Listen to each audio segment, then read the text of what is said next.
नारायण नारायण। परमपिता आज्ञा दे, आपने किस हेतु मेरा स्मरण किया है? पृथ्वी के गोकुल गांव में इस वेग से चलिए कि जल से भरे हुए मेघ वहां से पुनः लौट जाए। गोकुल गांव में वर्षा नहीं होनी चाहिए। आपकी इच्छा की पूर्ति होगी।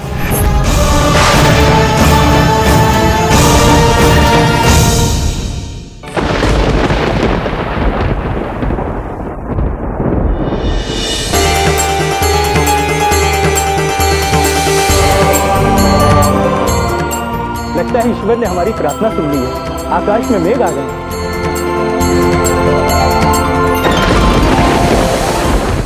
नारायण नारायण।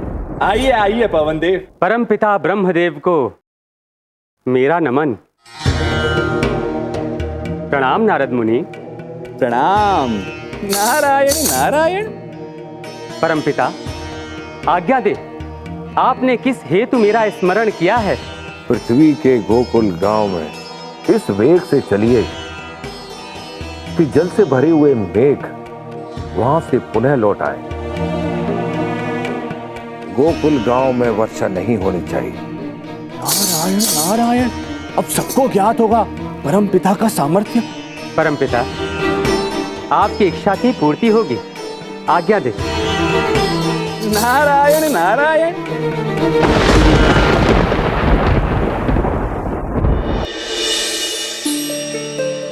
दाऊ वर्षा जल।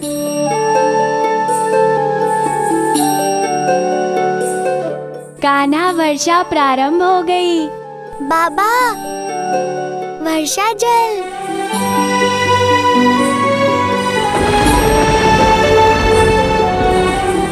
पंडित जी, वर्षा आरंभ हो गई। महादेव ने हमारी विनती सुन ली है। आनंद जी, कितने घनघोर मेघ छाए हैं गोकुल में। लगता है आज अच्छी बारिश होगी हमारे गोकुल में।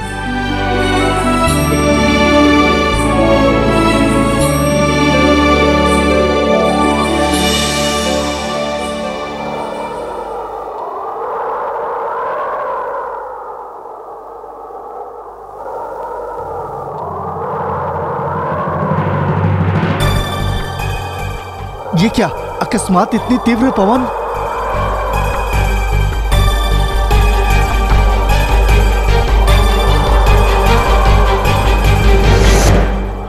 अकस्मात इतनी तीव्र आंधी, चारों ओर धूल ही धूल फैल गई है। इस धूल में तो कुछ भी नहीं दिखाई दे रहा है।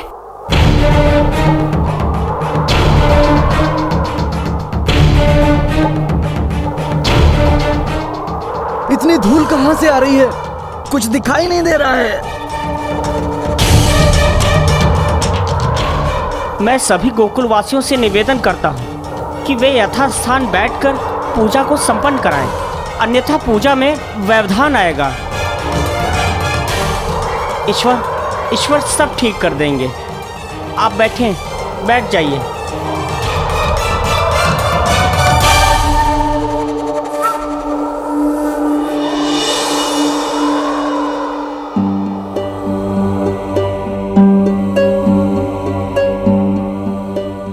भयंकर आंधी थी, अच्छा हुआ रुक गई। मेघ कहाँ गए? तीव्र वायु के साथ छिन्न भिन्न हो गए। संपूर्ण आकाश मेघ विहीन हो गया।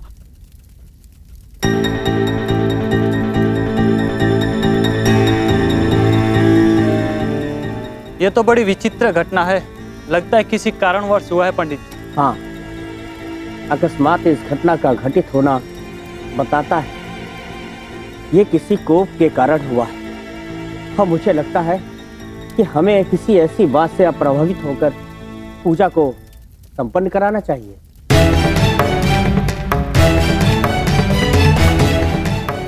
कान्हा, ये क्या हो रहा है? वर्षा होते होते रह गई। आखिर कौन कुपित हो गया गोकुल से? ये तो परम पिता ब्रह्म का क्रोध है दाऊ। वो हमसे कुपित है क्योंकि हमने पूजन के समय उनका आवाहन नहीं किया। ब्रह्मा जी के आदेश पर ही पवन देव ने तीव्र आंधी से गोकुल पर छाए मेघों को हटा दिया है। तो क्या अब गोकुल में वर्षा नहीं होगी कान्हा?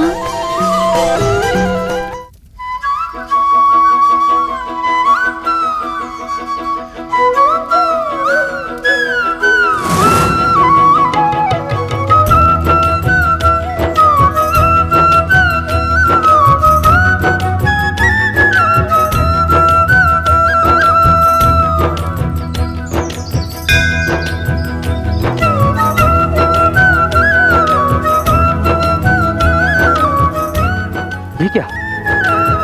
ये गोकुल के आकाश पर बादल कहां से छाने लगे? मैं इन्हें पुनः अपनी शक्ति से छिन्न भिन्न करता हूं।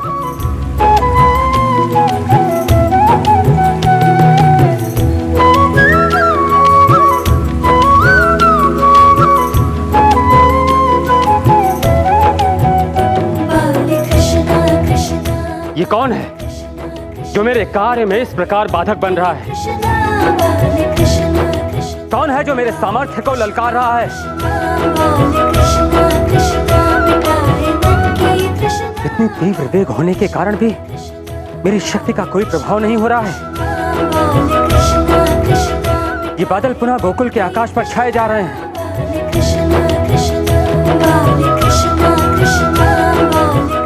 अब मुझ में और शक्ति नहीं है। अब मैं शिथिल होता जा रहा हूँ। ये बांसुरी की मधुर ध्वनि कहाँ से आ रही है? कौन बजा रहा है ये बांसुरी?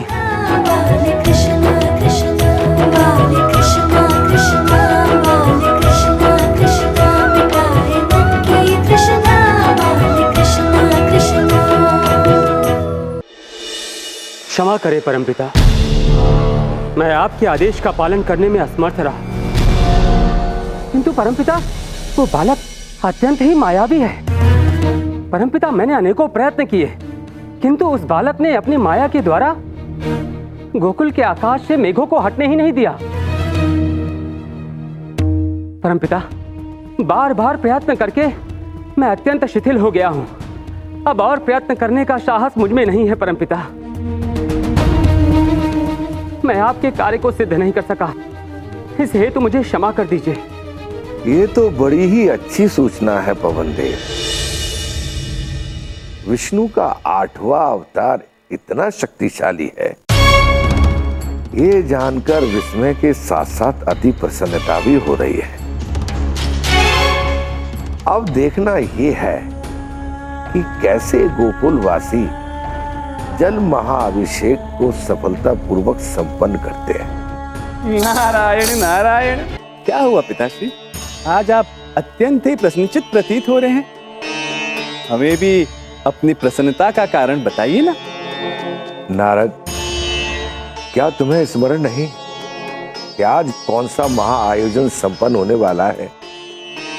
नारायण नारायण, हमें ज्ञात है पिताश्री, आज तो कुबेर देव के बहन के पुत्र का विवाह है। नारद, मैं उस विवाह की नहीं, अपितु कृष्ण के गांव गोकुल में होने वाले जल अभिषेक के विषय में बात कर रहा हूं।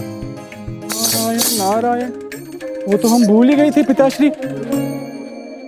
किंतु हमें इस बात पर आश्चर्य हो रहा है कि अब तक आपके मस्तिष्क में वही विचार चल रहे हैं। बात ही कुछ ऐसी है देवर्षि, मुझे भी आपकी भांति विनोद करने का मन हुआ। कृष्ण और अन्य गोकुलवासियों के साथ। वो देखो, मैंने गोकुल के जल को हिम में परिवर्तित कर दिया है। नारायण नारायण, पिताश्री ये क्या किया आपने? आप तो स्वयं जानते हैं कि गोकुल में एक बूंद जल भी शेष नहीं है, और आज तो वहां पे जल अभिषेक का महाआयोजन भी है। मैं अब ये भी देखना चाहता हूँ कि कैसे कृष्ण बिना जल के जल अभिषेक करते हैं। ना ना ना पिताश्री, ये बात तो सत्य है कि गोकुल में जल का अभाव है, किंतु पिताश्री आप भूल रहे हैं कि गोकुल के समीप ही यमुना महानदी प्रवाहित होती है। और पिताश्री आप देखिएगा कि कृष्ण भी कोई ना कोई युक्ति अवश्य निकालकर शिव शंभू का जल अभिषेक कर ही देंगे। नारायण नारायण। और यदि यमुना भी हिम में परिवर्तित हो चुकी हो तो मुझसे मेरे बेटे का उदास मुंह नहीं देखा जा रहा है। वो कब से प्यासा है। भोर से घर पर भोजन भी नहीं बना, क्योंकि भोजन पकाने के लिए भी जल नहीं था।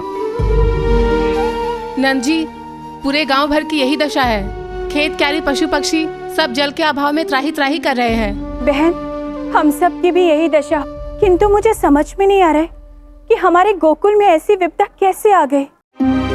ग्रामवासियों, यदि यह साधारण हिम होती तो इसे एक बार पिघलाकर पुनः जल बनाया जा सकता था, किंतु यह तो पाषाण की भांति स्थिर है। इस पर तो अग्नि का भी कोई प्रभाव नहीं हो रहा है। पंडित जी, मैंने अपने पूरे जीवन काल में ऐसी समस्या गोकुल पर नहीं देखी। ये कैसी समस्या आन पड़ी है गोकुल पर? नंद जी, प्रकृति का ऐसा रूप तो मैंने भी पहली बार ही देखा है। मुझे लग रहा है ये किसी श्राप का दुष्प्रभाव है। पंडित जी, मुझे भी ऐसा ही प्रतीत हो रहा है। कल गोकुल में भयानक मेघ आए और बड़ी तीव्रता के साथ छिन्न भिन्न हो गए और पूरे गोकुल का जल पाषाण बन गया।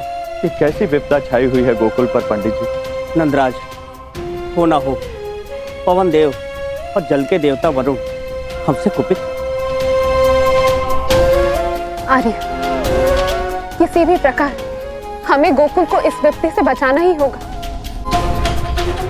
आज इस यज्ञ का सबसे महत्वपूर्ण तत्व है जल अभिषेक, जो कि करना बहुत आवश्यक है। किंतु जब गोकुल में एक बूंद जल नहीं है, वहां जल अभिषेक कैसे संभव है? आर्य,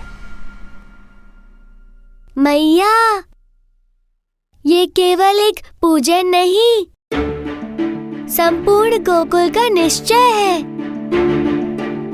और मनुष्य हृदय से एक बार निश्चय कर ले तो असंभव भी संभव हो जाता है। चिंता मत कीजिए, गोकुल में जल भी होगा और जलाभिषेक भी।